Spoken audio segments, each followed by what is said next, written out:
wet outside and a little cold in here, but I know that we are going to have a great time.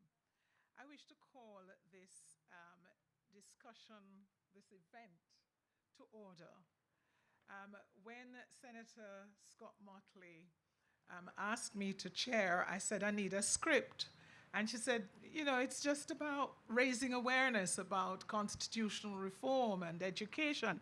And then me start to think now that since me a teacher, me should say something a little bit more than just raising education and awareness. So I just wrote down a few things. Constitutional reform calls for the explorations, debates, critical analyses, future casting, space for various voices to be heard. It calls for wisdom, wit, and passion for what is best for we the people. But it also calls for education and awareness. Sometimes it might call for the burning of certain things, but it certainly does not allow for abrogations and the like. Ladies and gentlemen, it is a good thing that we're here this afternoon, going into the evening, to listen to some distinguished persons. I would like to just recognize Mr. Mark Golding, Member of Parliament and Leader of the Opposition, People's National Party. And I would also like to recognize Dr. Angela Brown-Burke, who is the chairperson of the People's National Party. May I ask you to stand for the national anthem, please?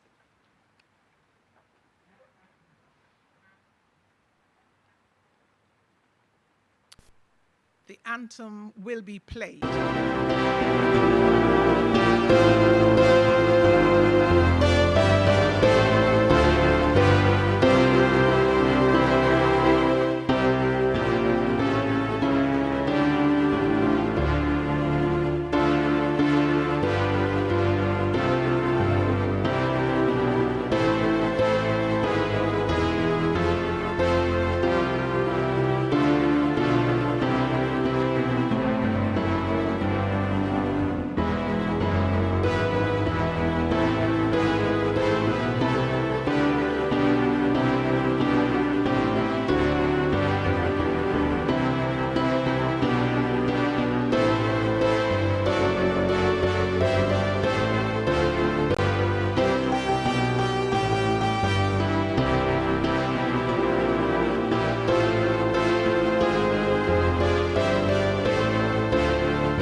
Thank you. Would you remain standing for prayer? Lord, we thank you for this wonderful day that you have made. We thank you, Lord, that you call us to rejoice and be glad in the day. We thank you that we are gathered here to discuss some matters that concern us. We pray, Lord, for wisdom. We confess that there are times when we feel as though wisdom has flown out the door or out the window, and we are left bereft. But we thank you that you are the Spirit of counsel, of knowledge, and of wisdom. And we ask, therefore, Lord, that you would be present with us, so that at the end of this afternoon into the evening, the discussions that we would have had, the questions that we would have raised, the answers that would have been given, would be useful and helpful in helping us to pave the way and the path going forward regarding the issues to do with constitutional reform. Lord, guide us. In Jesus' name we pray. Amen. Thank you. You may be seated. It's my pleasure to invite Mr. Mark Golding, Member of Parliament and Leader of the Parliamentary Opposition, to come and bring greetings. Thank you, sir.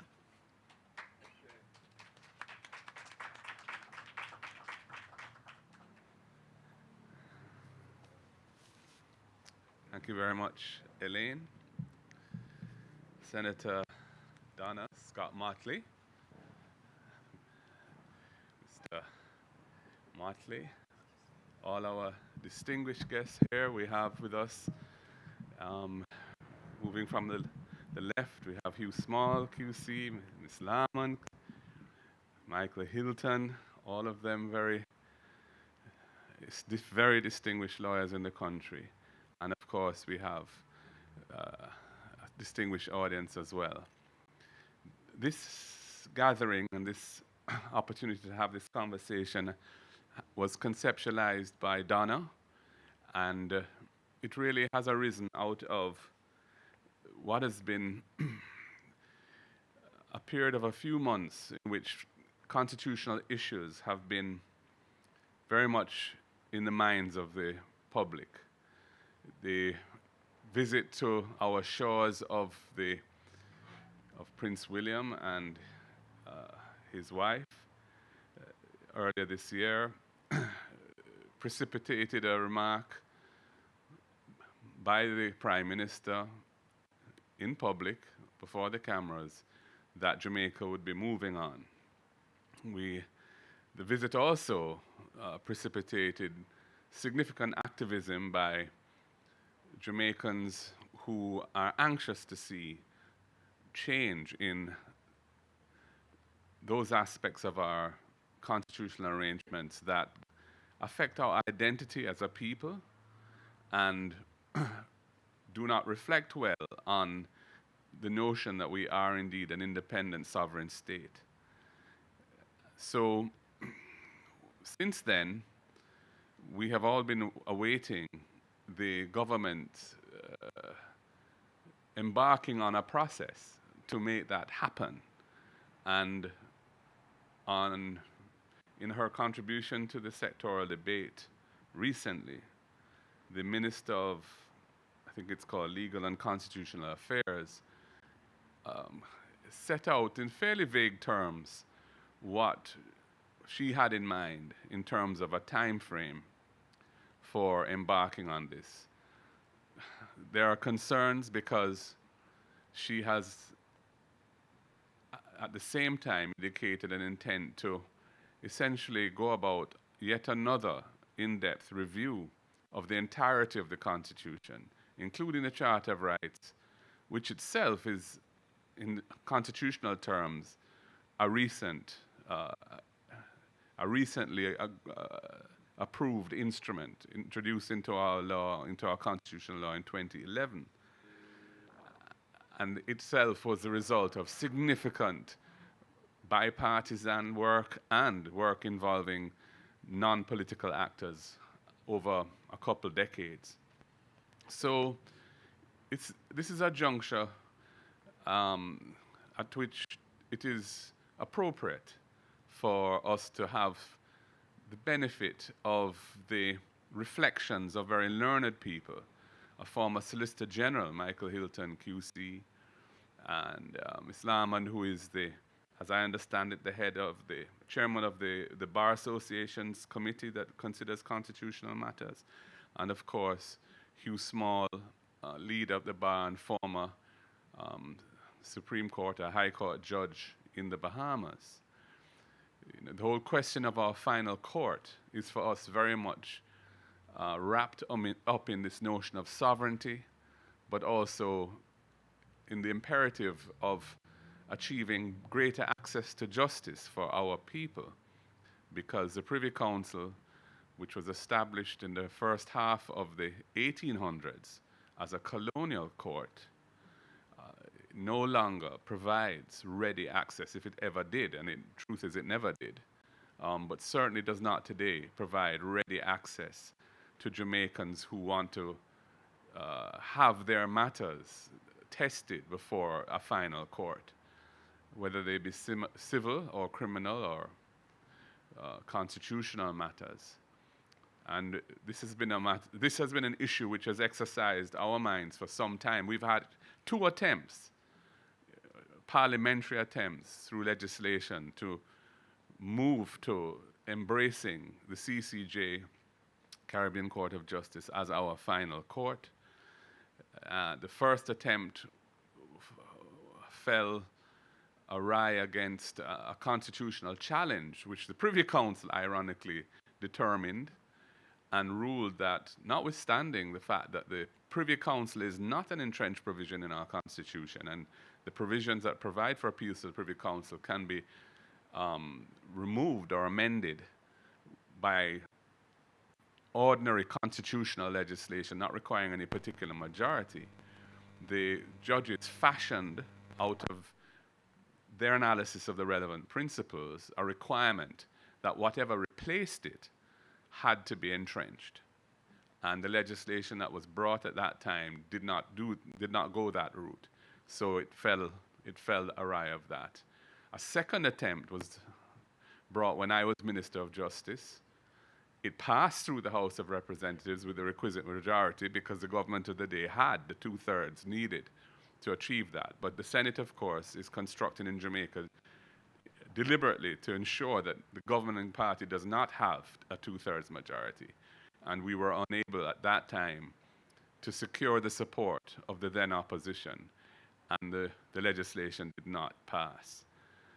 We're hoping 3 times we'll be lucky, and we'd very much like to see, as part of a maturing of our democracy in this, our 60th year, a commitment to expeditiously implementing both the change of our constitutional arrangements to create a republic where Jamaica has a Jamaican head of state, and the relevant modalities of that have been negotiated over many years and are substantially agreed. And also, where we adopt the CCJ as our final court of appeal, that court having been set up and funded with Jamaica having borrowed money and put our share of the endowment with that borrowed money into the trust fund that supports the operating expenses and capital expenses of the CCJ, and we have indeed repaid those loans. So we are a fully funded participant in the CCJ, but we're not using it.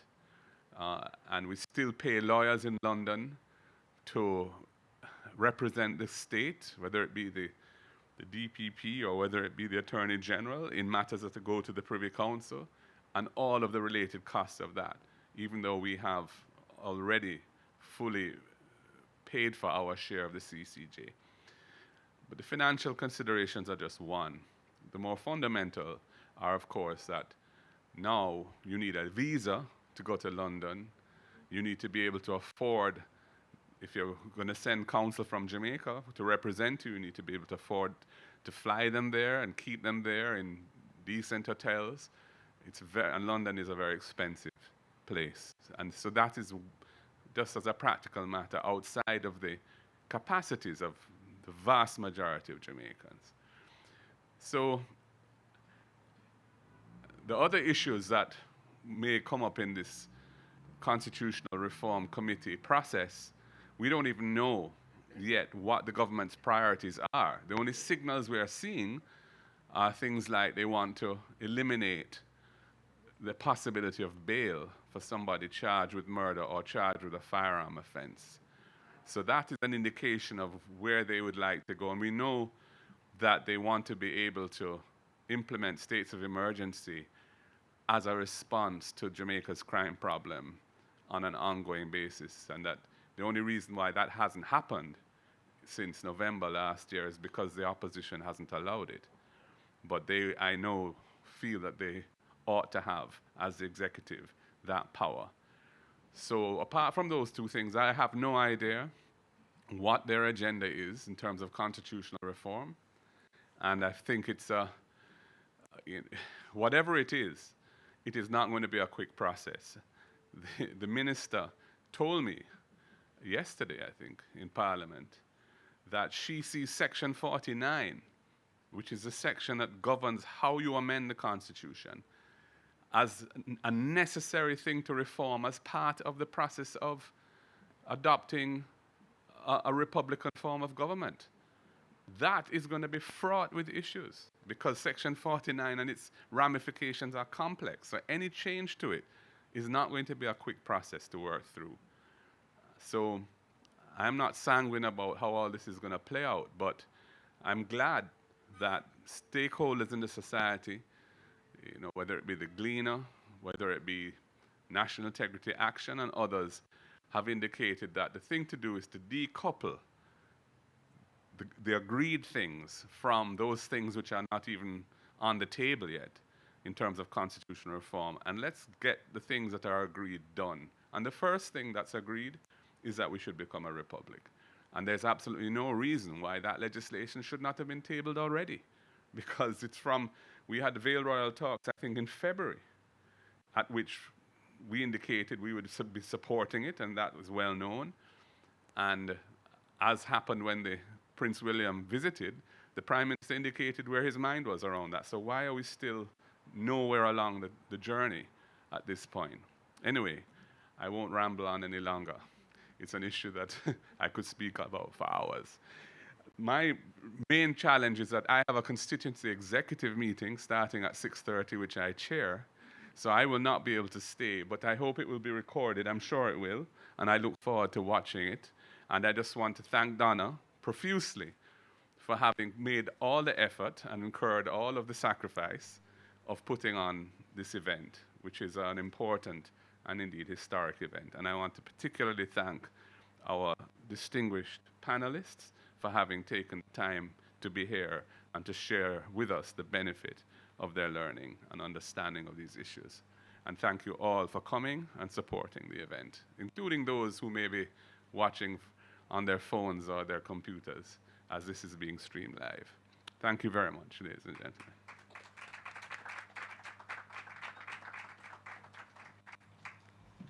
Thank you. Thanks very much indeed. So it's time for me to hand over to Senator Donna Scott Motley. She is, as many of you should know, the spokesperson on justice and gender affairs, and she will introduce her panel of very distinguished persons and lead the discussants. Thank you so very much, Chair. I want to first of all thank you all for coming, and to thank the audience who is watching by various devices. I want to thank especially those persons for their messages and their support. As the Leader of Opposition has said, and he, as you know, was Minister of Justice and very familiar with all the issues, he has set the proper context for why we are here. I am your host and moderator in my capacity as shadow spokesperson for justice. The question of constitutional reform has been mooted from in the 1970s, 12 years after we became independent. And we have been talking and talking and talking about it. The Minister has made a commitment to, for example, disengage from the monarchy and to become a republic. Every single Prime Minister, and we still have made no steps. There have been discussions about fixed election date, about term limits, proportional representation, and so on, but we have not taken any steps in those directions. So I'll be quite frank with you, I always am. Part of what has provoked this discussion is the recent statements by the government. Firstly, as the Leader of Opposition has said, we had Vale Royal talks and constitutional reform was on the agenda. We had anticipated that the issue of becoming a republic would have been dealt with squarely and upfront. And for this reason, we were deeply disappointed when the Minister of Legal and Constitutional Affairs spoke to a very complex route to that end. That is to say, to set up another constitutional commission examining all the findings of the previous ones, looking at the Constitution in its entirety, and having a full overall. But I will confess freely that it is the issue of bail which has garnered the most attention.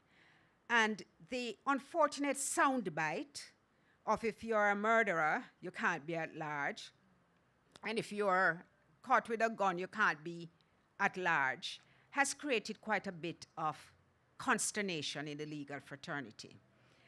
And I felt that it was time for us to embark on a discussion, a full discussion about the Constitution, but focusing in particular on people's rights. So this is the first of several, I hope, because it is our duty as parliamentarians to raise the consciousness of the citizens as to what their rights are, and to make the Constitution a living document for them. So I have been truly honored to have had 3 distinguished persons consent to being here this afternoon. I'm particularly pleased that Mr. Mike Hilton was available because, as you know, he was a lead counsel in NIDS, which was a constitutional matter and which we challenged in court successfully. So let me introduce him to you. He has practiced law for more than 40 years. You would never believe it looking at him. He has been a commercial litigator. He's qualified to practice in Trinidad and St. Kitts. He was appointed Solicitor General of Jamaica in January 2001 and served until 2007. He specializes in advocacy, and his focus is largely on Privy Council cases, whereas he has argued over 35 cases successfully. And we expect to see him appearing before the CCJ when it becomes the final court of appeal for Jamaica. He has taught at Norman Manley Law School. He served 2 terms as chairman of the General Legal Council, and I was so privileged to be a member of the council at that time. He is currently a member of the Regional and Judicial Services Commission, the Caribbean Financial Action Task Force, and the Civil Aviation Authority. But what I think is, when you're recognized internationally, it is also something that you have to have regard for. And Chambers and Partner Global, in its 2019 edition, lists Mr. Hilton as his sole star individual in business law dispute resolution, and describes him as a standout litigation lawyer in the jurisdiction. He was appointed a Queen's Counsel in August 1995 and conferred with the Order of Jamaica Award in 2005. I invite him to sit next to me while I introduce Ms. Larmond.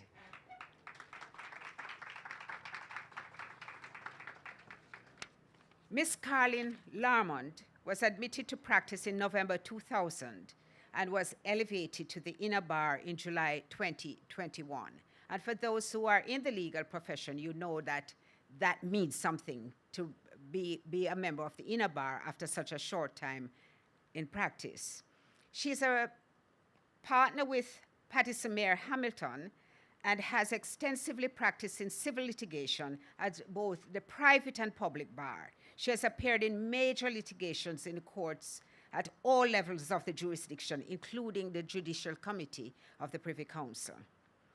She's a former director of litigation in the Attorney General's Department, where she headed the litigation division between January 2013 and May 2016.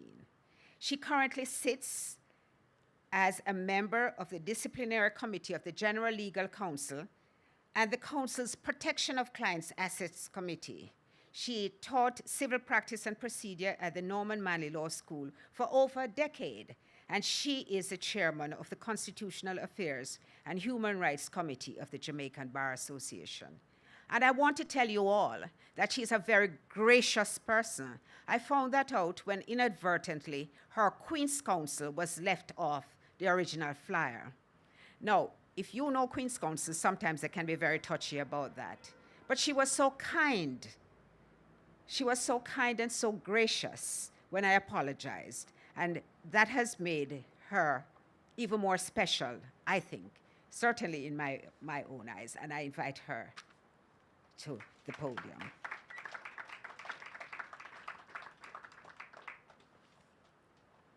Well, the other panelist is Hugh Small, Queen's Counsellor, and I have strict instructions from him that he wants no introduction. So I will tell you, though, that the Flair magazine, which is a section of the Jamaican Gleaner, in 2011 described him as tall, dark, and handsome. And even now, we all certainly agree. He's a graduate of Jamaica College and was called to the bar in 1963, 1 year after Jamaica became independent. He was called to the inner bar in 1985. And in spite of his instructions to me as counsel, I would like to say that he was honored by the Bar Association in 2019 for his sterling contribution to the legal profession. He has given service to Jamaica in law and politics. He has sat on the Supreme Court in the Bahamas, and he continues to serve in many ways, always putting service at the center of what he does. I invite Mr. Small to sit here. So let me share with you how we are going to proceed. The panelists, starting from the left, will make a presentation to you. After the presentations, all of them are complete, I'm going to invite you to participate by asking questions. And I want it to be a really interactive section because there are a number of very young people who have told me they are watching this evening and they are eager to learn. So please, do not hesitate. And now I call on Mr. Mike Hilton. Thank you, Mike.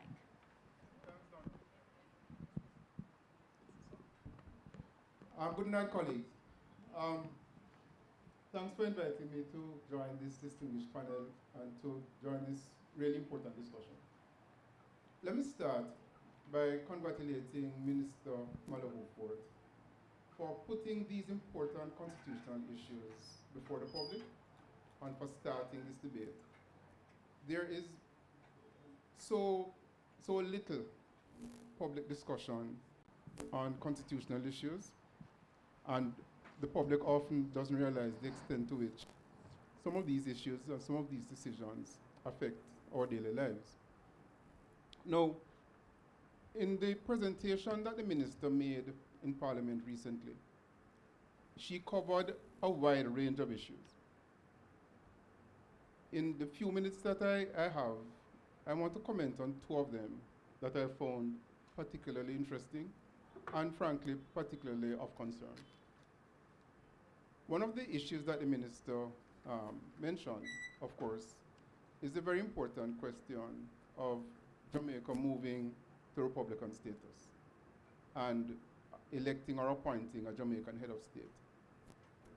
Successive administrations over many decades have indicated an intention to do this.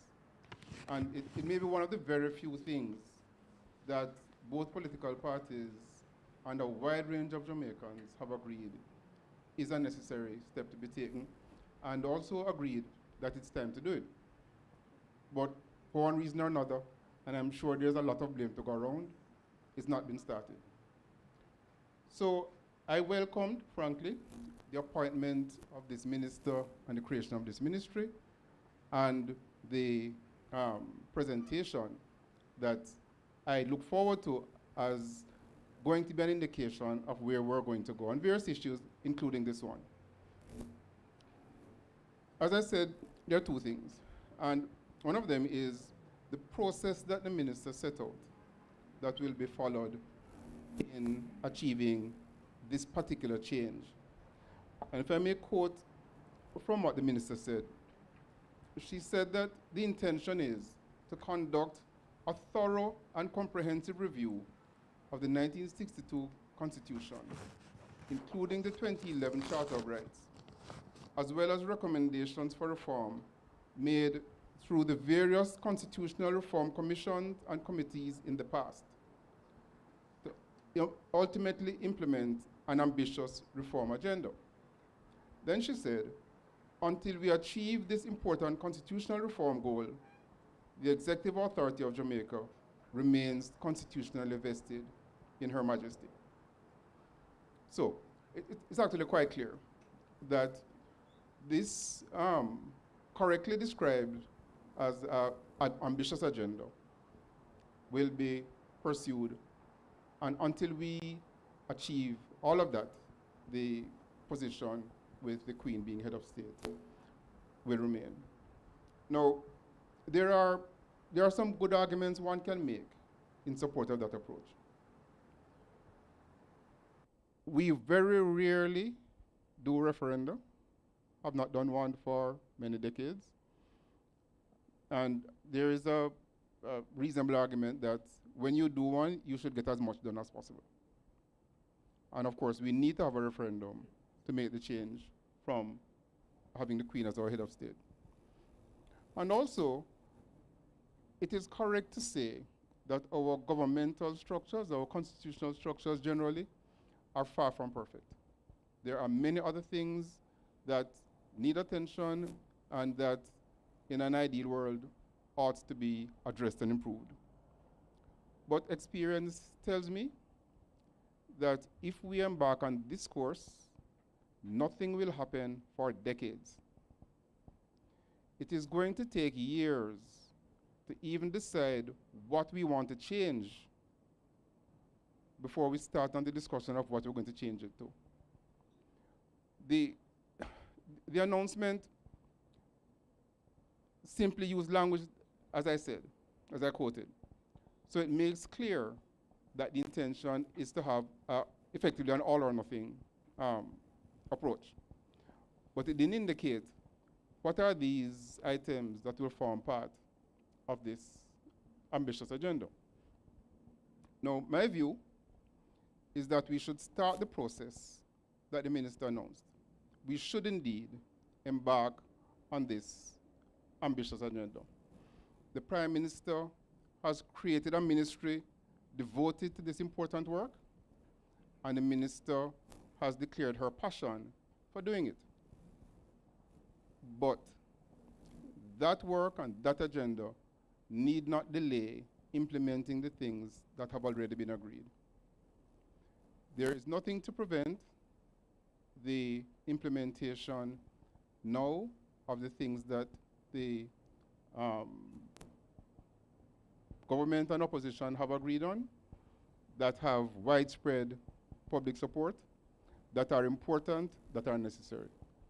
And I would certainly urge the government and the opposition to move in that direction. While, as I say, continuing that other discussion, start your commissions, do your research, have your discussions, consider all the other items. The other matter that the minister mentioned related to the Charter of Fundamental Rights. Not only did the minister indicate that the reform agenda would include addressing the Charter of Rights, but there were some comments that made me certainly concerned as to the direction that those changes might take. Now, the Charter of Rights was implemented in 2011, itself after decades of discussion, after wide public consultation, review of constitutions around the world, seeking and obtaining expert advice, and securing bipartisan support. And we have a Charter of Rights that is among the leaders of the world in terms of modern, wide, effective protection of the constitutional rights of everyday Jamaicans. And our courts have been developing a body of law that interprets, limits, construes how it works, shows how it, when it doesn't apply, dealing with how these constitutional rights should be dealt with. I see no need for a change at all. In the list of priorities of things that need to be addressed, I don't see that on the list. But more fundamentally, when there are comments made which suggest that the Charter of Rights is in some way a license for criminals and a restriction on the state in ways that the state ought not to be restricted. I am personally concerned as a lawyer because the state ought to be restricted. The whole purpose of constitutional rights is to protect citizens against other citizens, yes, but primarily against state power. It is meant to restrain state power in ways that protect citizens' rights. And so starting out, I have no objection to starting out on a review of all our provisions, including our constitutional rights.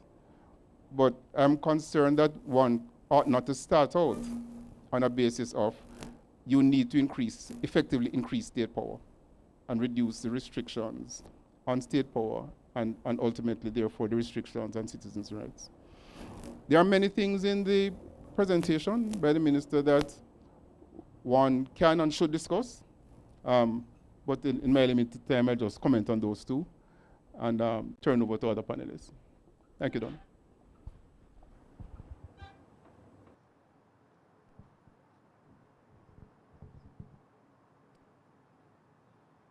Thank you for having me here. And the Bar Association, who I represent this evening, is particularly grateful to be involved in this conversation. It is a very important conversation and it affects each of us as citizens. I wish to pick up where Mike left off in terms of the Charter of Rights.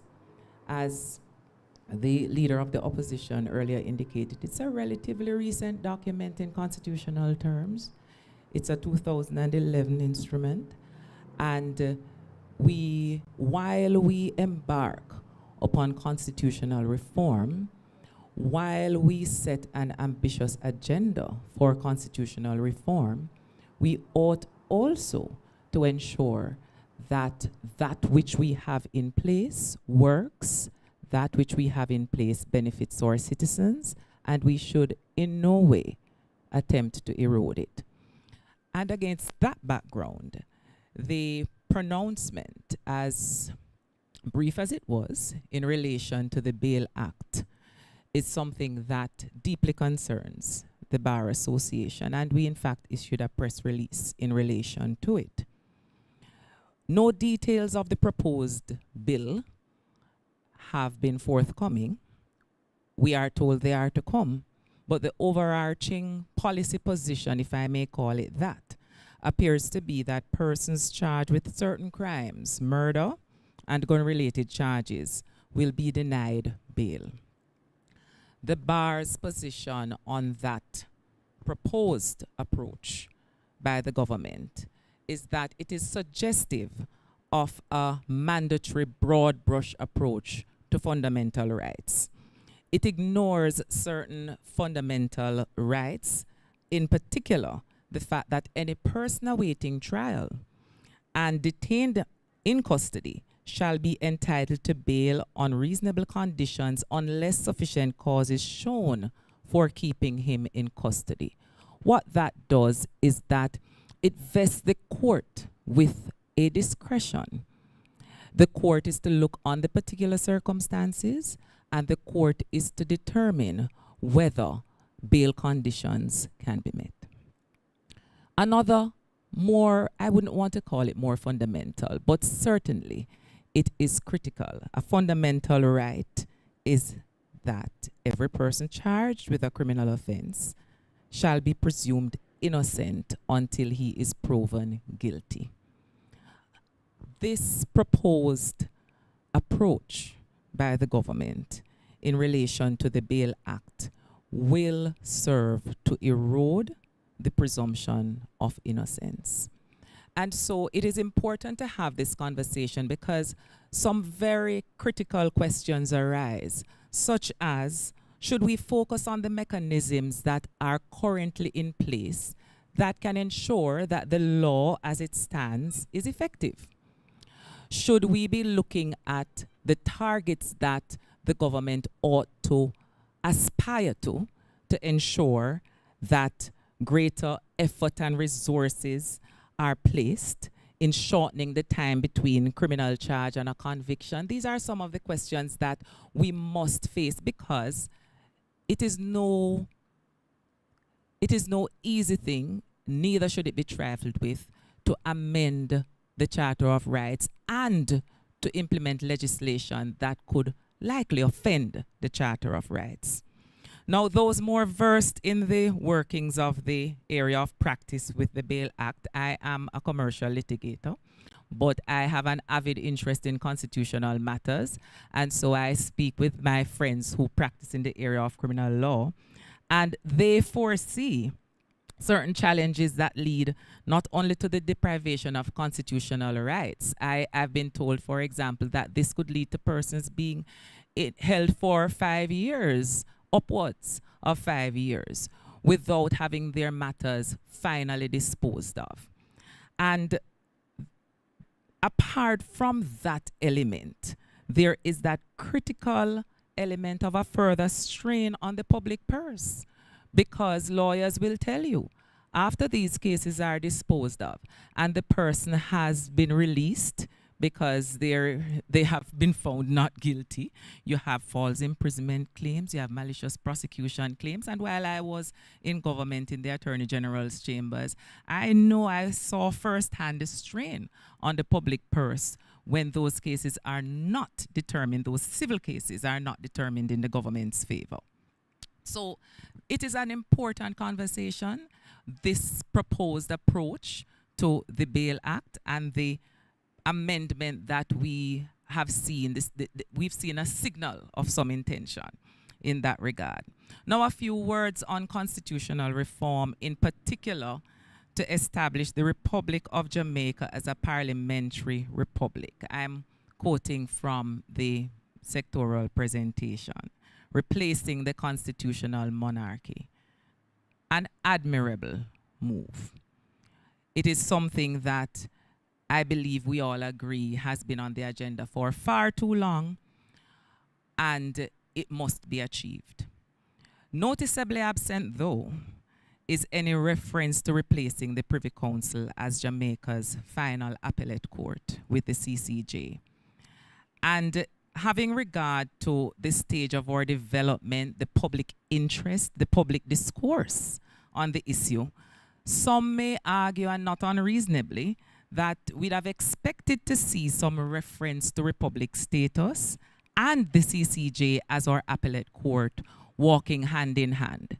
It may well be that the timing would not allow for them to occur simultaneously, but we expected to see some kind of indication that we would be heading in that direction. And they logically go together, because our final court is not the Privy Council. It is Her Majesty in Council, the Queen. And so if we're speaking of republic status, then I believe it is a necessary conversation, and it is a direction in which we should go. In fact, only recently in Trinidad, persons will say, oh, but look at Trinidad, you know. Trinidad has republic status and has had the Privy Council as its final appellate court for some time. Well, as recently as about 3 weeks ago, the Attorney General in Trinidad moved a private member's motion for the CCJ for Trinidad to join with the CCJ as its final appellate court. So we see that there is a move in that direction generally. The question, though, is how is this to be done? And in the CCJ case that has been referred to earlier, that's the Independent Jamaica Council for Human Rights against Honorable Stranger Marshall Burnett and the AG. That was decided 17 years ago. And in 2005, we got an idea, a fairly reasoned idea of how this is to be done. The question is, what steps are we taking to head in that direction? And we have had discussions as to whether a referendum is necessary. We have had discussions as to what should be deeply entrenched, what shouldn't. But the fact of the matter is that we do need the will to press on with this. Yes, we can get rid of the Privy Council by a simple majority of members in both houses. But to put the CCJ in place, we need 2/3 in both houses, so the opposition is needed. So the CCJ would have the same status as the Privy Council now has, which is not entrenched. Some people think that that is not enough. Others think that it may well be necessary and desirable to have our final appellate court entrenched. The bottom line is that we need to have engagement of the public on these issues, because if a referendum is required, and if Section 49, I hear it floating around, is to be engaged, a referendum will be required, then public education is necessary. And in that regard, I really do laud the organizers of this forum to get that process going, to get us talking about these things, and to get the ordinary Jamaican invested in these issues that affect their everyday lives. Thank you very much.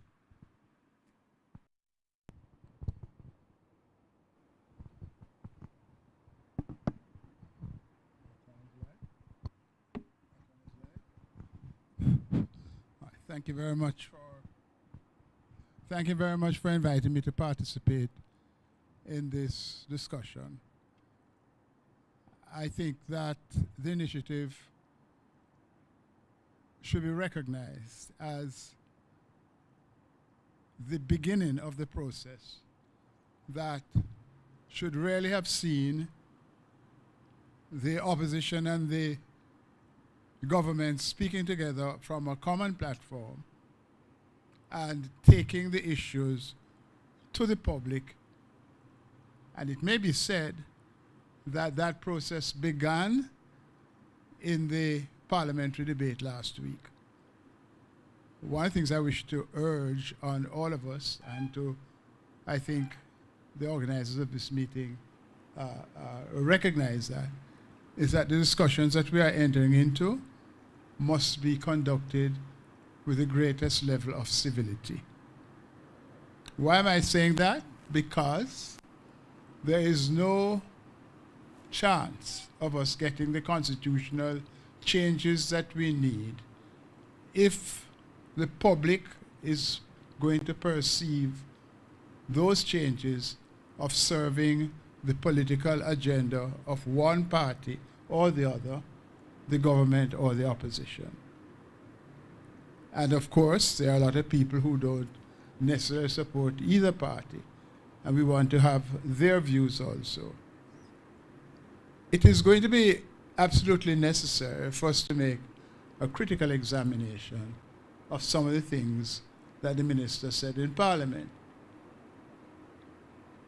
And we're going to have to also look at some of the things that the Prime Minister has said, because some of these things need clarification. But I wish to urge us all, and I remind myself at this point, to be guided by the principle of not being offensive in making these criticisms or these analyses. Because ultimately, the changes that are needed in our Constitution are only going to come about if the people of Jamaica see and appreciate that both the government and the opposition and other elements of civil society are working together to achieve something for the benefit of all of the Jamaican people. It is in that context that I wish to go back to the statements that the minister made in Parliament last week and to examine a concern that I have. At paragraph 86 of her presentation, she said, there are important substantive and procedural issues to be resolved to ensure a smooth transition to a republic. Each recommendation that I have looked at will require both careful thought as well as substantial resources to be implemented successfully. To further the process of moving from recommendation to action, I propose to appoint a constitutional reform committee to include representatives from the government, parliamentary opposition, and relevant experts and the wider society. I have written to the leader of the opposition with a request for him to name 2 members of the parliamentary opposition to this committee, which is now being constituted. I could go on and read a little bit more, but what is very clear from what the minister said in Parliament, it is not a parliamentary committee that she proposes should be appointed, but a committee that she is going to appoint, and the opposition is going to name its members. And as she goes on later in her presentation, she said that she would be reporting from time to time on the work of the committee. The question I have to ask on that is this: is her pronouncement government policy, or is it just her perception of the kind of advisory body that she wants to have around her in order to be able to carry out the work that she has as minister successfully? It seems to me that against a background of 5 decades of work that has gone on constitutional reform, against a background of some of the measures that have already been taken to amend the Constitution, some of which Mike Hilton referred to, and against a background of several proposals that have been agreed in principle, including the entrenchment in the Constitution of the Electoral Commission, it seems to me that it is very important for us to be clear that, 1, we don't need to reinvent the wheel, and 2, that if the authority that is necessary to ensure that there is common understanding in the society as to the urgency of these matters is to be achieved, it cannot be that the committee is just an advisory committee to the minister. That's the first point I want to make. The second point I want to make is for us to recognize that for a number of people, the whole question of moving to Republican status is not a front burner issue. How do we engage people's attention? How do we give people a perspective of change that will come within a reasonable time?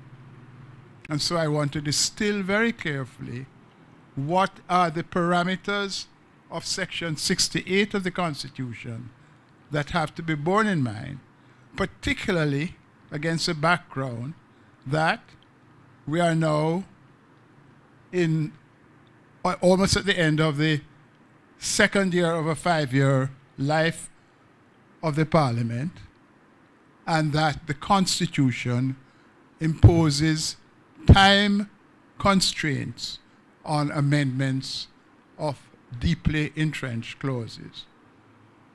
The most deeply entrenched clauses include those clauses of the Constitution that establish the Queen as the head of the executive authority in Jamaica.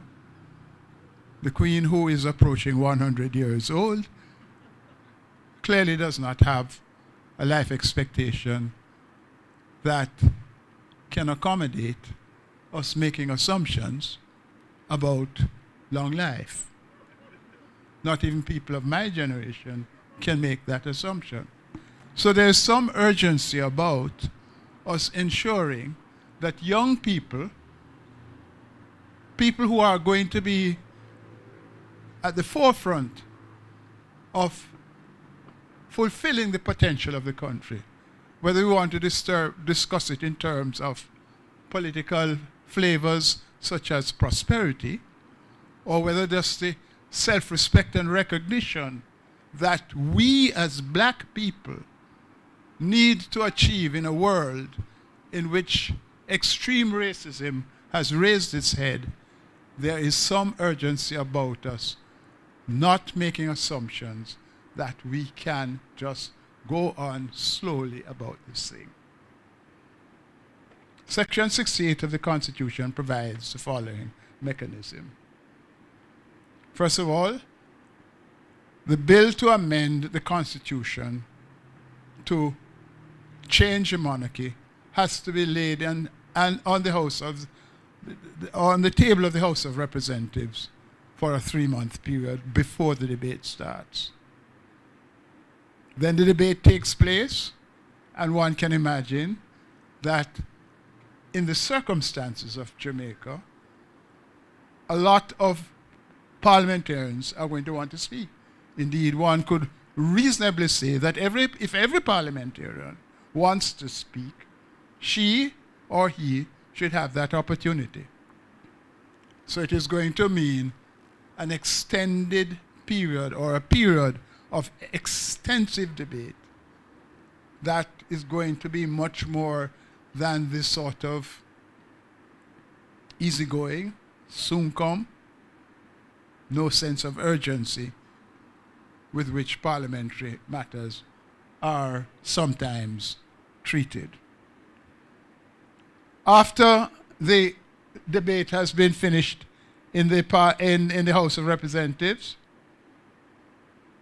there has to be a break and a further period before it goes to the Senate. And after it goes to the Senate, there has to be a further period before there is a referendum. And then after there's a referendum, there's a further period before it can be presented to the Governor General for his assent. I took the opportunity to lay out what is a possible roadmap for achieving all the different stages that have to be achieved before the end of next year. And let us assume that the government wants to keep people engaged. It would be my recommendation that the tabling of the bill for removing the head of the House of Windsor Mountbatten from being projected to our own people, our little children, or young adults, and even older heads like, I won't say Mike and me, because although Mike has an elegant head, mine is grayer and considerably older than his. But in order to engage the attention of all of us, it means that we ought to have as a timetable that the first piece of legislation is tabled in the House of Representatives this year, as soon as is possible. It is not a complex piece of legislation, and it certainly could be done by the 31st of August this year. Then it has to lay on the table of the House for 3 months. And even if you are going to allow for the exigencies of all the other things that the Parliament has to be concerned with, the debate could begin in December of this year, and allowing for, as I'd say, the right of every one of the 63 members of Parliament, including Madam Speaker, to express themselves on the issue.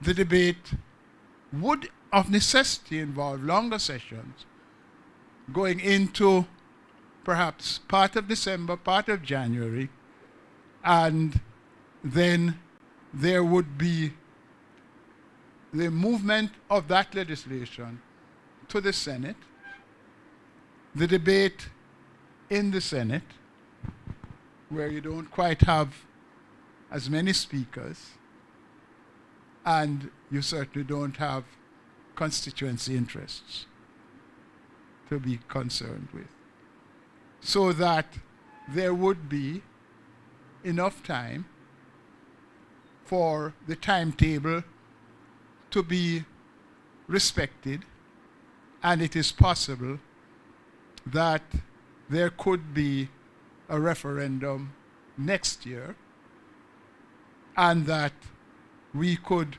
complete the entire process by Independence Day 2023. If it is too tight, certainly by the end of 2023. But the suggestion that is inherent in the proposal that the ministers put forward is that it is going to be a much deeper process of thought and cogitation and revision that is likely to see the process dragged out into 2024 and possibly 2025. What is the strongest argument against that? The closer we get to the election that will come at the end of the life of this parliament, the less are the possibilities that the kind of joint approach with the opposition and the government speaking on the same platform in the districts of Malvern and Gimmimibit, in Moko, in St. Anne's Bay, and speaking at street corners in urban areas, with people understanding that this is not something that is going to be seen as bigging up one form of dress shoes or another, but that it really is about our self-esteem. It's really about us trying to bring ourselves together so that we can begin to deal with the more insidious problems of crime and violence in the society. The longer we delay it, the more there is going to be the tendency that that joint approach of being at village meetings, being at church meetings, speaking with the diaspora itself that has influence upon our people, that kind of opportunity is going to be lost if we extend the process beyond, I would say, the middle towards the end of next year. So there is some urgency about it.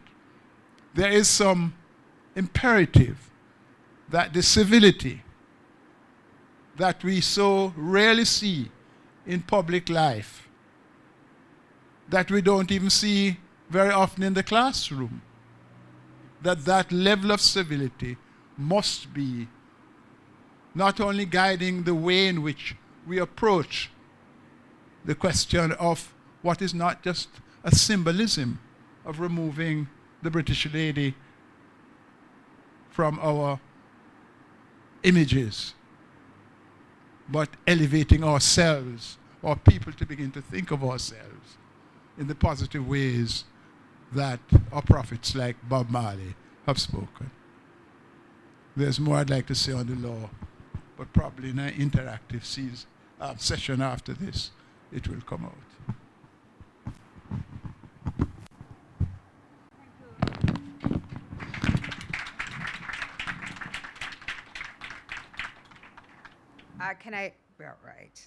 Thank you very much for all these contributions, which has left our audience here engaged, and I'm sure those persons who are watching. I want to, as I listen to you, Hugh, I wondered if it is that politicians have an aversion to being on the same stage, arguing the same thing. Is that part of why we can't go to a referendum? That there is a sort of cynicism about actually sharing views and persuading persons, although you are adversaries? Yes, I think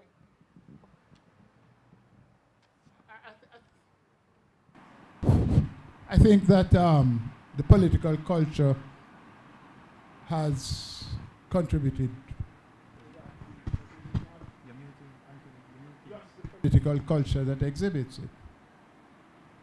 It is exhibited in the way in which we deal with diversity in our social relationships. It is part of what has come down to us as one of the offshoots of the blending of tribes from all over Africa, having to live cheek and jowl with tribes from Europe who were in a dominant position over the tribes from Africa. And so we do have within our society a great deal of capacity for love, but there's also a capacity to want to draw the distinction and not go hand in hand on things on which we agree.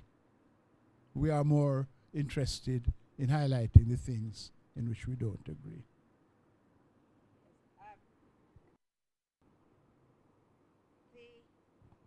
The most impactful thing to me was actually, I'm trying to manage this mic. The most impactful thing to me was when I heard William say, "I bring you greetings from your queen." When he arrived in Jamaica, it just shocked me that he was bringing greetings from our queen.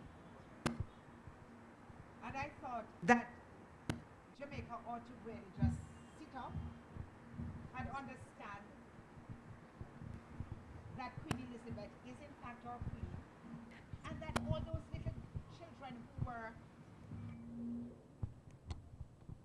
those little children who were on the balcony at the time of the celebration of the Jubilee are going to, in short order, one of them will be leading us.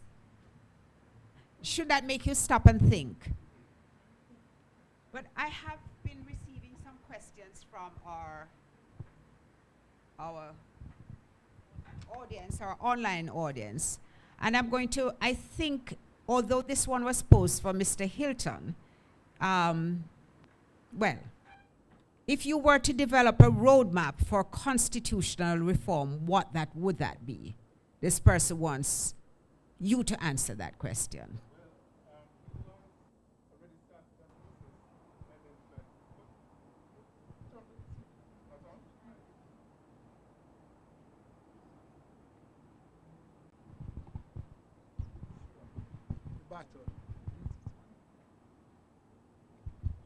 Hello. Yes. There are two things about a roadmap. The steps that need to be taken are not in any uncertainty.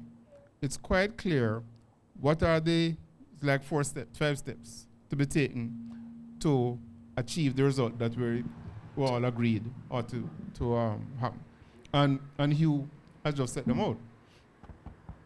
There is A, the will to do it, to start it, and B, a decision of, are you going to try to do it as quickly as possible, as leisurely as possible, with a view to getting,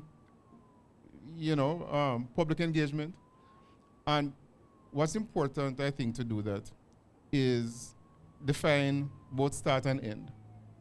So this is a process that if you just follow the strict timelines, it's probably like an 8-month process. But that leaves no room for real public engagement. So a process that, say, 12 months, and I think 12 months is a reasonable time, because then you're adding a 4 months for that public engagement and that public discussion. So you take the minimums in the law and you add some time to each step. And so you define you're going to start it, and I like the August. You define when you're going to start and when you're going to finish, and then you start. That's not difficult. Could I just add one thing to it? One of the things I think we need to also consider is that the cost of a referendum is about $2 billion. Can it be that what we are likely to face with the international pressures that are on our economy, both arising out of the slow recovery after COVID, and also because of the tribes that are warring in Europe, and the other financial problems that are facing the world, can it be that we are so flushed with resources that we can afford to have 2 referenda? What is the fundamental objection to having 1 referendum in which there are 2 questions? The question of the Republican status and the question of removing ourselves from Her Majesty's Privy Council in London. Same person, same personality, same cultural influence, same sense of looking outside to get what we want about how we run our society inside. I'd like to add to that conversation, because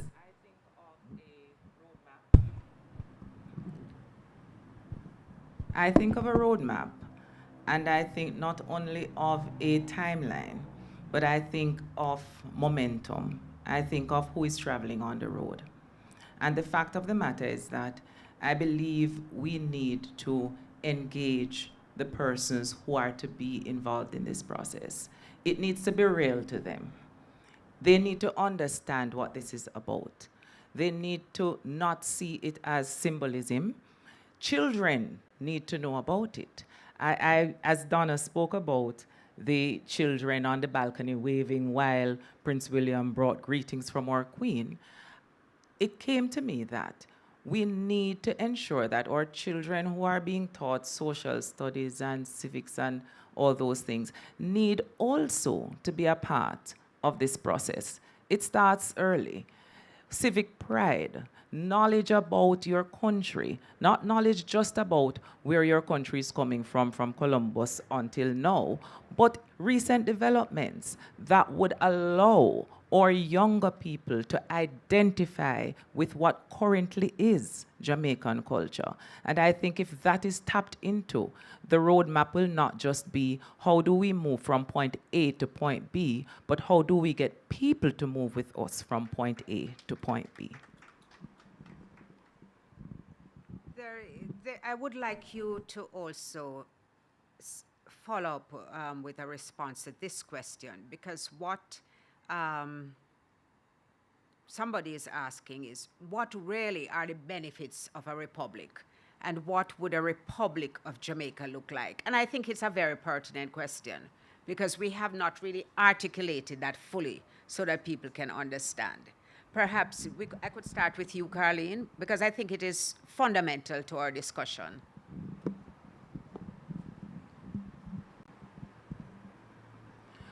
Conceptually, and I always believe that we should start with the concept, and we try to then bring it to reality. Conceptually, there should be some level of pride in the fact that our head of state is someone here within our country. Now,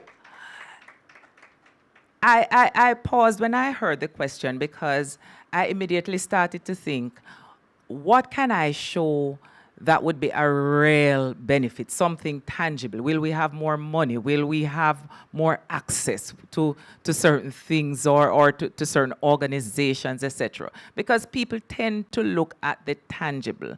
I think this is more a conceptual idea that will fuel how we act. And I believe moving from there, we will then be able to realize many other things. It is just like when we are treating ourselves as individuals and we're talking about personal growth and development. It begins with a concept of who you are and who you want to be. When you've tapped into that, then the other things, I believe, will fall into place. So I start with the idea of a republic, of what it looks like, as being able to identify who I see as my head of state as someone who is like me. And that for me is real. Can I just comment on something else that's wrong with our monarchical system and the difference between it and a republic? We have all discussed, quite correctly, who our head of state is. But consider for a moment the concept of a monarchical head of state. Would we stand for it? No. If we amend the Constitution to say that the head of state is Donald Scott, and the next head of state will be Donald Scott's son, and the one after that will be that person's son, would we stand for that? No.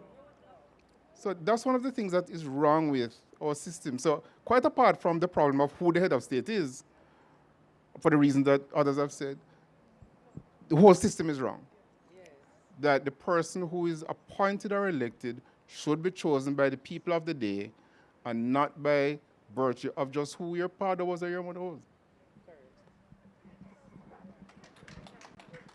I don't want to be speaking again, because I really want to hear not only questions from the cyberspace, but from some of the people who I can see. I'm going to take one more question from cyberspace. It was no criticism of your chairmanship.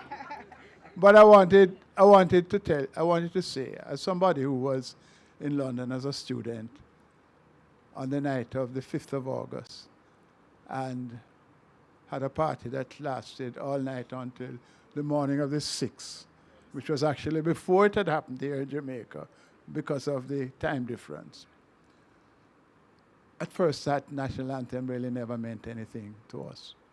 But what is it that unites the Jamaican people more and causes men, women, children all over the country to bring tears to their eyes when the national anthem is played? It is when our sportsmen and sportswomen perform internationally and identify us as a people to the world and to ourselves as capable of being supreme. It is when sometimes it may be a Bob Marley or other piece of our cultural expression that does it. And if we go about it in the way in which Carleen has suggested, becoming a republic will help to cement that feeling of our identity, that we all rally around the flag when we hear the national anthem, when our sports people and our cultural icons have done well. That's a very, very relevant observation, because we are united then. Absolutely. We are very united when we see them performing. They are our inspiration. You know, Michael Phillips is here, and he had tabled a motion to have the Queen removed as head of state. It has late. Is it still on the order paper? So they have not started that debate, and it was over a year ago. Well, I am going to take my instructions very seriously and ask first, before I go back to cyberspace, if there's anybody, is that, I can't see well, Miss Buddha Singh?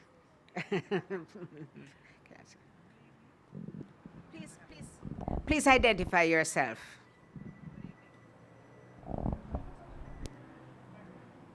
Mike, okay. All right, good evening, everyone. I'm Natisi. Should I start? I am a little tall. Yes, good evening, everyone. I'm Natisia Bohart Singh. I'm an attorney at law. I am also here this evening trying to represent the cause as a UN Fellow for the people of African descent. And I'm interested in putting a few things on thank you so much, putting some things on the table, because within the parameters of the discussion, I certainly did not hear anything about us being a predominantly black population and the head, not this particular discussion, the tabling of, you know, what's the constitutional, not sure of her title. I don't want to miss, right? So the former Attorney General, Legal Affairs, thank you. The plight of the predominantly black population of Jamaica. So when we are thinking about removing the Queen, I'm just concerned about what happened to the remnants of colonialism, the debilitating vestiges of colonialism that we're still faced with. I noticed when we look at the Constitution, we have a right free from discrimination from race, discrimination on the basis of race.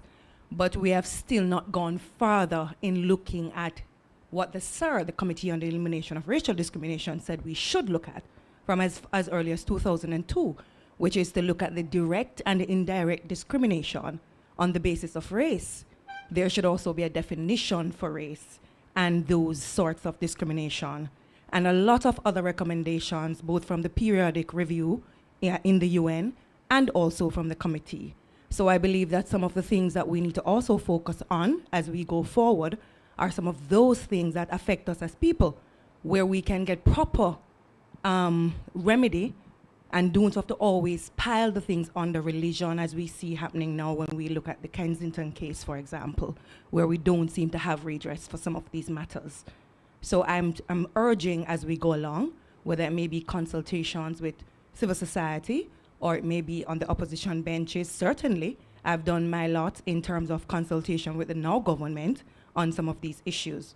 I want to see it be taken more seriously because we are affected as a people. If you just look at some of the reports, it's all laid out for us. Thank you. Dex Roy. Good evening. My name is Dex Roy Martin. I have 1 point and 1 question. I believe that the discussion on Republican status needs to be had because there's a fundamental question about whether we have a ceremonial president versus a executive president. And in determining the benefits, I believe if you have an executive president, there's a tangible benefit there because the executive president is directly accountable to the people, being directly elected, and versus having the ceremonial presidency and the prime minister being elected among his or her peers. So I think that discussion about the value of republicanism needs to be had, and there you will be able to find the benefits. One question. Removing the Privy Council and going to the CCJ, I'm asking this question.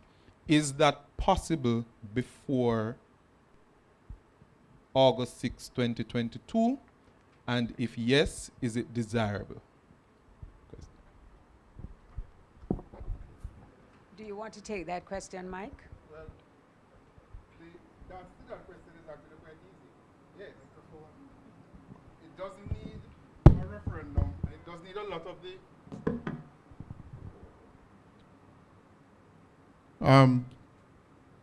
August 2022, and today is June. Let me not say yes so quickly. Yes, you heard 23. Yeah, let me count some weeks. It does need the entire process that we were discussing earlier for republicanism. So it certainly can be done in the course of this year. Let me not swear for August. Short answer is it can be done in 2022. Yeah. I don't want to swear for August 6th. I'm sorry, Raymond, I'm going to come to you. Good afternoon. A couple of things. One, the concept of an ordinary Jamaican is something that I think we need to be clear of and to include in our contemplation. So before coming here, first I consider myself an ordinary Jamaican.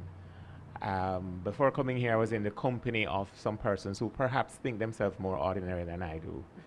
And I raised the concept that this is our Diamond Jubilee. And I was in an area called Lakes Bend, which is just outside of Spanish Town, and a community that is still shivering from the panic that spread across that section of St. Catherine yesterday with the mass shootings. And as I listened to the youngsters speak, I realized that the concepts of constitutional reform for many Jamaicans is a phantasmagoria. It's not real. One person said, we're also utilizing a lot of phrases based on where I was, and one of them was the power of the dream. And for one person, the dream is to have a cupboard, because every food that she consumes is out of a paper box. She doesn't even have a cupboard in her dwelling to think of putting up food for a hurricane, much less to contemplate these important concepts which people like us believe impact the very issues they are challenged with on a daily basis. So that's one. Two, I think that the minister was very cunning in incorporating as an illustration of a point the Bail Act in her presentation, because I believe the intention was to really not seriously attempt to move on constitutional reform, but to cause conversations about the Bail Act. And I say this because everything of the current Prime Minister regarding the issue of republicanism is entirely different from what he said at OPM in the presence of the Duke of Cambridge, the Queen's grandson and his wife. And I remember sitting in the Parliament and asking for us to design the momentum and the pathway that we're now discussing. And my thought then of designing the momentum was to table a resolution to change, as happened in England in 1914, to move away from the concept of a throne speech and to therefore call it the people's speech. The resolution was debated and passed the lower house, but a decision was made by cabinet to delay its implementation until the matters of the CCJ and the deeper issues entrenched in the Constitution would have come by way of a bill that I really can't recall whether it came or not. So there is a reticence among the people who should be doing something about it to do something about it. And when you add Ms. Larmon's point about bringing people on the journey, I spoke with a group of youth parliamentarians earlier this week, and all of them, well, coincidentally, all three of them I spoke with were law students, but all of them were deeply possessed with the importance of the constitutional reform. But then I juxtapose that against the young woman whose dream is to have a cupboard so she can stack up for a pending hurricane season. Where is the balance to be struck? How do we strike that balance? And are we serious enough about it? Because we're 60 years hence, and apart from the Charter of Rights, we've never attempted it. So whatever Mrs. Malahoo Fort achieves now will be stuck with us for 60 years. And I think, I don't use the word loosely, but I think there ought to be a revolution in how we contemplate issues of constitutionality and constitutional reform and the very concept of Jamaica as a nation. We know we're a small island, but have we ever achieved nationhood? And I think that is part and parcel of what we must consider. Thank you. Thank you, Raymond. I'm going to come to you in a moment, but first, everybody knows I'm trying to ignore my husband, right? But never mind. Curtis Ward had a question which is very relevant at this time, because he says that the question that arises in my mind is whether the minister's statement in Parliament is a reflection of lack of political will by the government to move on and is an undisguised effort at delay. He would welcome the views of the members of panel on this. I think that's an easy one.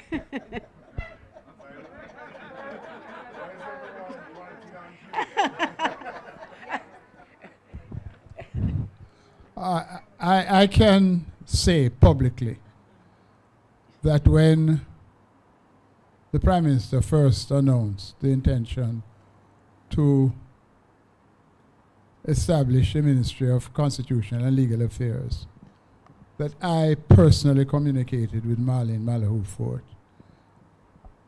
someone I've known well for many years, from before she qualified as a lawyer, and shared with her the views that many of the views that I have expressed here. I didn't have to disclose that, but the question comes so directly that I say, I don't want to go beyond that, except to say that I recognize that if we are going to make a success of it, this time we have to be open to speaking our truths without water in our mouths.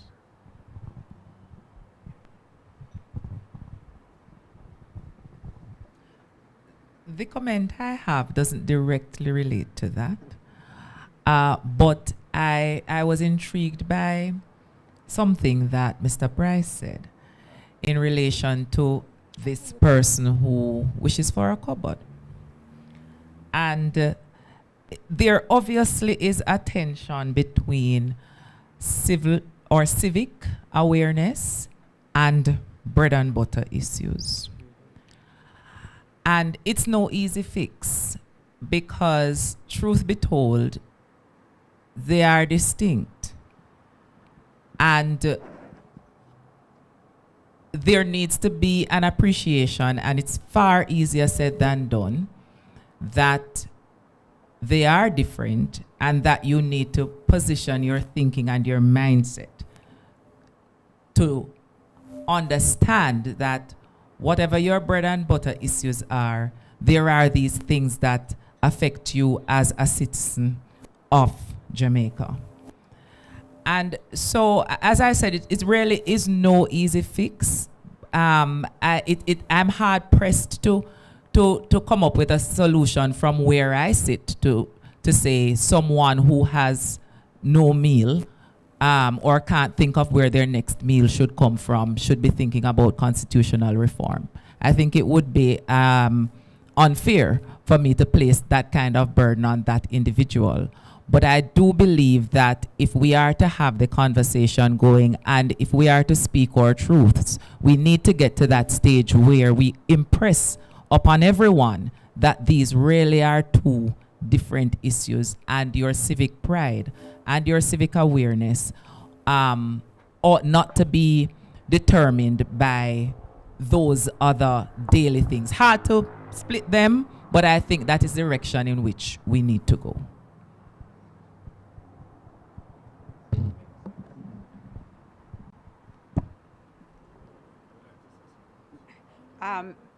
After Lombe. That's where I live. There are consequences.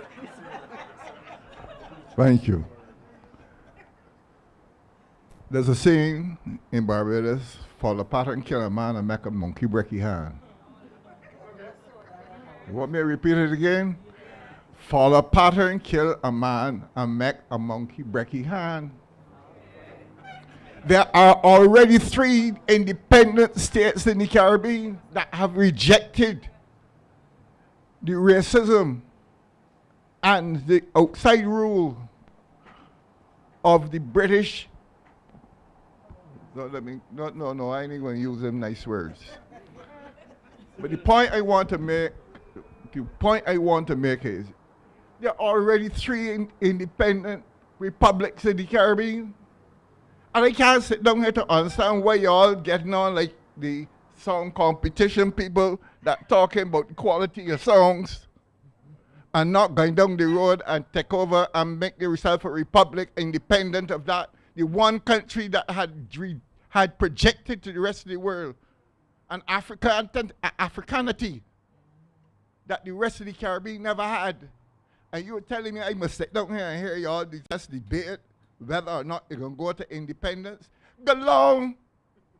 Take the independence. You got intellectuals, you have all sorts of people. You have a university that educated all the whole people in the Caribbean. I ain't going to sit down here to argue whether or not you should go forward. Was something wrong? Something wrong?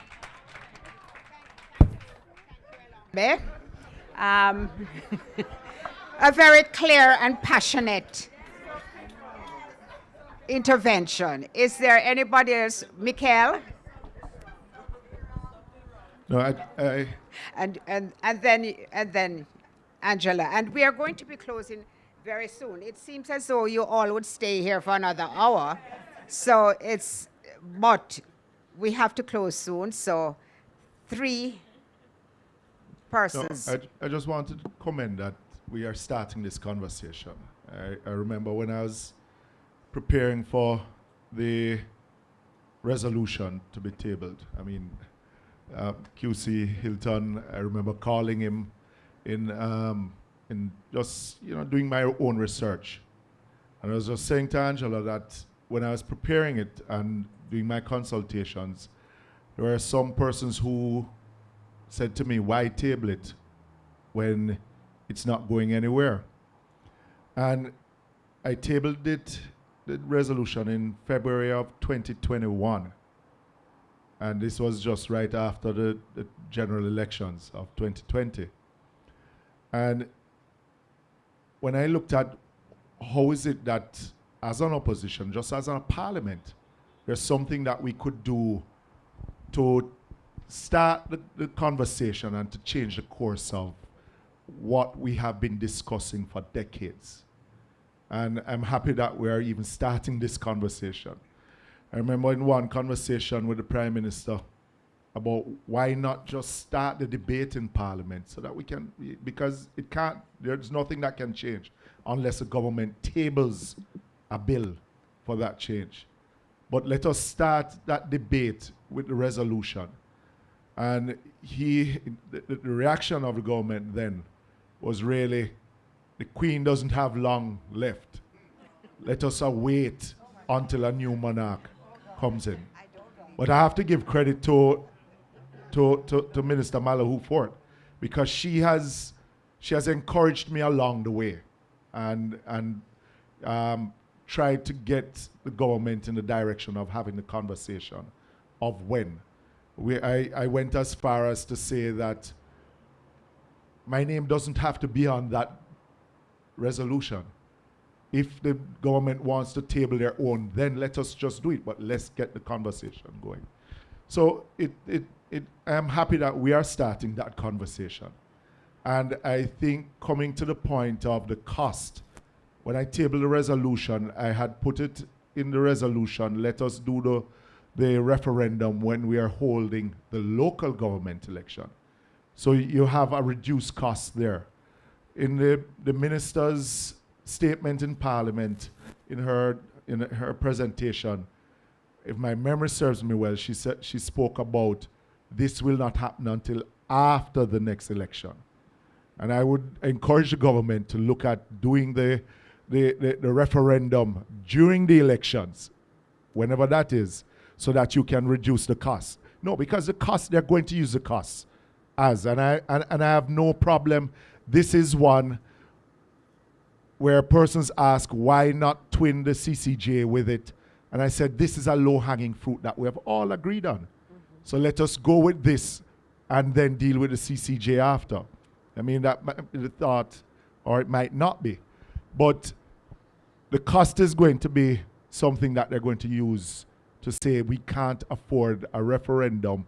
And since the last referendum, there are many that are afraid of referendums. So, but seeing that both sides have agreed, and I expect that we would get the 2/3 in the House, then you would just need a simple majority in the referendum. Isn't that what the Constitution says? Yeah? So there's nothing to be afraid of unless there's not the political will to go ahead with the removal of the Queen.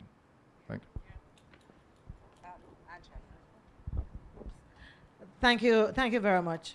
Angela Brownberg. I think it was Ms. Lamond who spoke about making sure we carry the people along.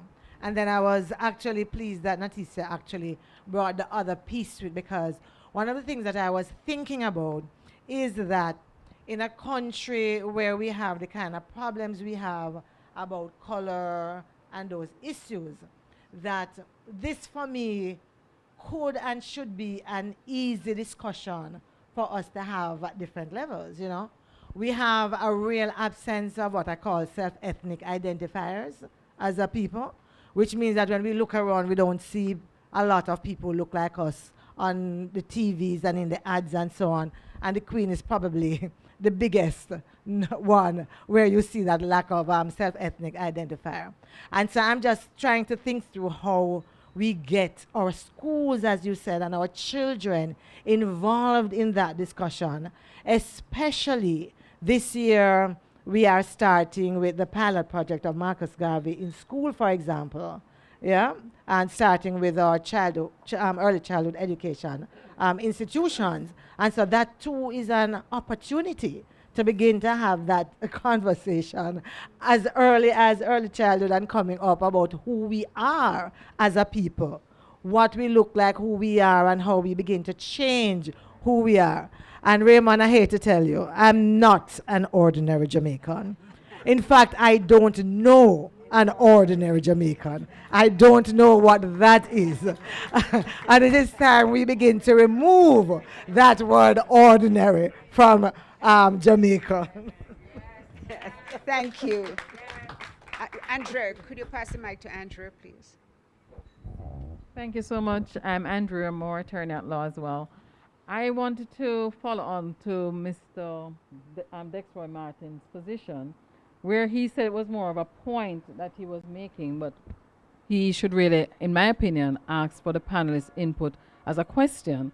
What type of republic would be best suited for Jamaica? Is it going to be the executive president, or it will be the one appointed? I think that is important for us to have it at this forum, because in a true democracy, the voting and electing of officers or persons is where it really happens. And therefore, I think we should really have a distinct idea as to how we would really function as a republic in Jamaica. I also want to mention that the matter of the constitution of that committee that Mr. Hugh Small made mention of, whether it would be advisory or otherwise, I think it would be important for that to be posed in the Parliament to get clarification, so that it is not something that is out there, but something that we really narrow down as to what is really the intention. But I think this is a good way to start the discussion. I look forward to part 2 and thereafter, but I would also want to say that we could take it further in this regard. Thank you. Andrea, I wish you had asked a question at the beginning, because that is one of the things that detained the decision to become a republic. The opposition and the government, whichever side it was at the time, could not come to a decision as to whether or not they wanted an executive president or a ceremonial president. The opposition, People's National Party, wanted an executive presidency, and the Jamaica Labour Party wanted a ceremonial presidency. I think that is going to be one of the questions that we will have to pose as we go on bringing this discussion to the people, because I want to bring the discussion to the people. I think it's very, very important that the people participate and we hear their views. And I will tell you that one of the things that attracted me to politics was when the PNP started that constitutional reform discussion, if you'll recall, Hugh, and we were going into every school, every village, and having the discussions. And it was amazing to see how engaged the people were and how well informed. And I think people need to be a part of every process, every significant process like this that we embark upon. And that is my strongest desire. So I'm going to ask the panelists if they want to make, before I do that, let me apologize to my viewers. Some of the questions were not touched. One was on the Bail Act, and we'll come to that another time as we continue this discourse. But I want to ask the panel if any of them wish to make a closing statement. So, well, Carleen, on behalf of us women.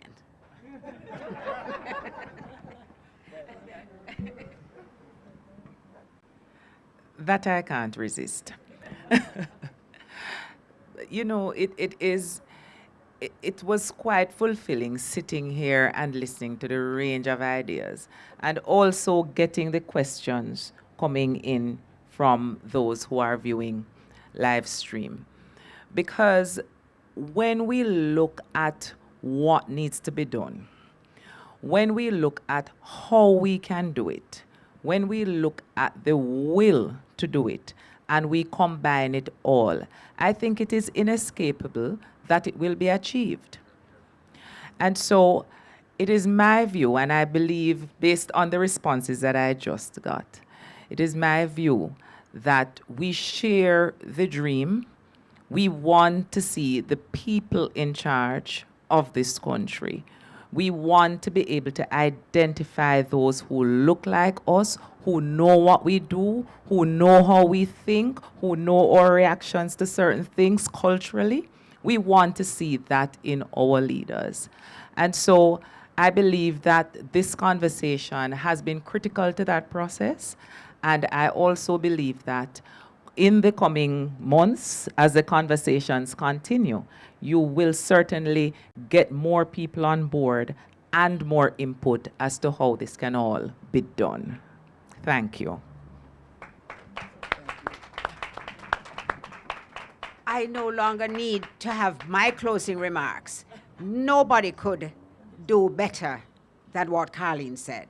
I just want to say how grateful I am to all three of you. This, I confess, it seems it's the second confession this night, that I only thought of having this forum on Friday. And when I asked, I think Carleen, I probably asked on Saturday or Sunday, I'm not sure, probably Sunday, but all of them responded and were so willing to participate. And I think this shows the best of Jamaica, where people just volunteer. They never needed, they just said yes because what they thought was that this topic was of significance. And I personally want to thank them so much, even as I pass over to the chair to have the concluding remarks. Thank you so very much, Donna. What an excellent set of presentations. You know, as I sat there, I started to think about issues around nationhood and personhood, and the coming together of those two things as we discuss and debate the issues that are confronting us. And, you know, as an educator, you spoke to me. It spoke to my heart. The gentleman, you spoke to my head. But the lady spoke to my heart. And I think we need both of those things, heart and head, to come together as we debate these very important issues. Miss Donna, thank you for inviting me, because I was going to stay at home and then go to Bible study. But this is a Bible study. This is worth it. I'm going to just a little housekeeping. There is some refreshment that will be served. You are asked to remain seated, please. And I'm going to ask Miss Shari Ann Henry to come and do the vote of thanks. And we look forward to many more of these. I really am excited. Come, Sharian.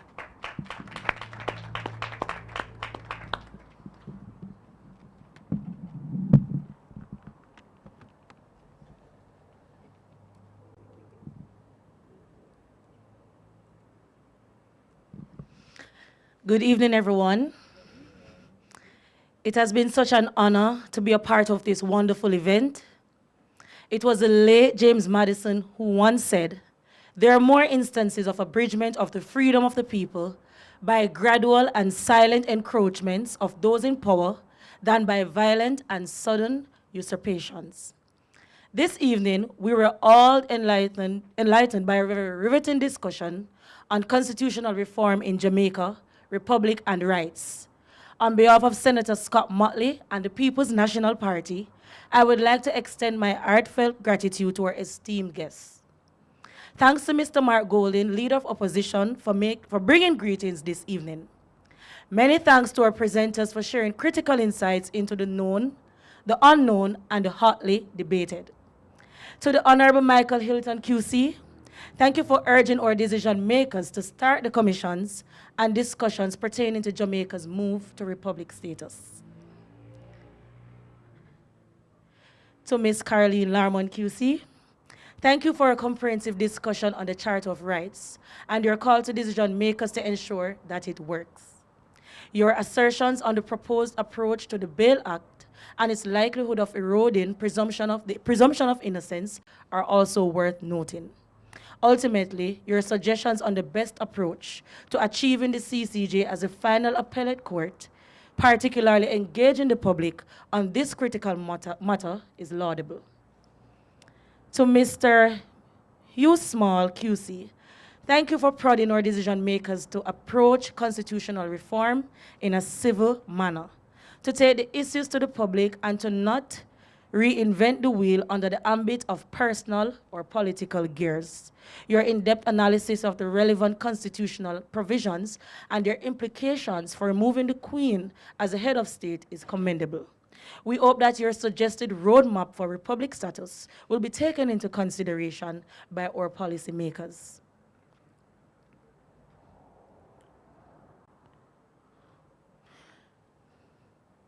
We appreciate the time you all took from your busy schedule for not only being with us, but sharing your decisive suggestions as to what needs to be done as it relates to constitutional reform in contemporary Jamaica. To our moderator and organizer, Senator Donna Scott Motley, you did an excellent job in organizing and moderating today's panel. Many thanks for organizing this meticulous and vibrant panel. And at this time, and beyond this time, right? These conversations, they're very critical to the lives of ordinary Jamaicans. I know Dr. Angela Brown-Burke, you don't like that word, but that's our reality, right? So these conversations, they're very critical, to the lives of ordinary Jamaicans, especially when there's a likelihood of their inalienable rights and freedoms being infringed. And the talks to move Jamaica to a republic based on evidence and the views of experts in the field, it will have far-reaching benefits to our nation. Thanks again, Senator Scott Motley, for organizing this forum. To our chair, Dr. Pauline Foster. You see? I always don't get it right. I don't know why. To our chair, Dr. Elaine Foster Allen, thank you for guiding us this evening. To our listeners, viewers, comrades, Jamaicans, thank you for staying the course this evening. And your questions, suggestions, comments, they'll not go unnoticed. To the staff at the Terra Nova Hotel, thank you for your amicable support this evening. Thank you to the media, for viewing us this afternoon and for spreading our message, spreading the panel and the vision, right? Muchísimas gracias. Folks, Shari is the youth shadow spokesperson on justice. She's a law student, and I'm glad she could participate. And I want Senator Sophia Fraser-Binns never wants to be recognized, but I could not, the two of us were the team. We had a team of two. We have plenty volunteers for the next one. People have been calling and offering, and I will gladly accept. But Senator Fraser-Binns was, she was my rock. Thank you all. Please do stay for refreshment.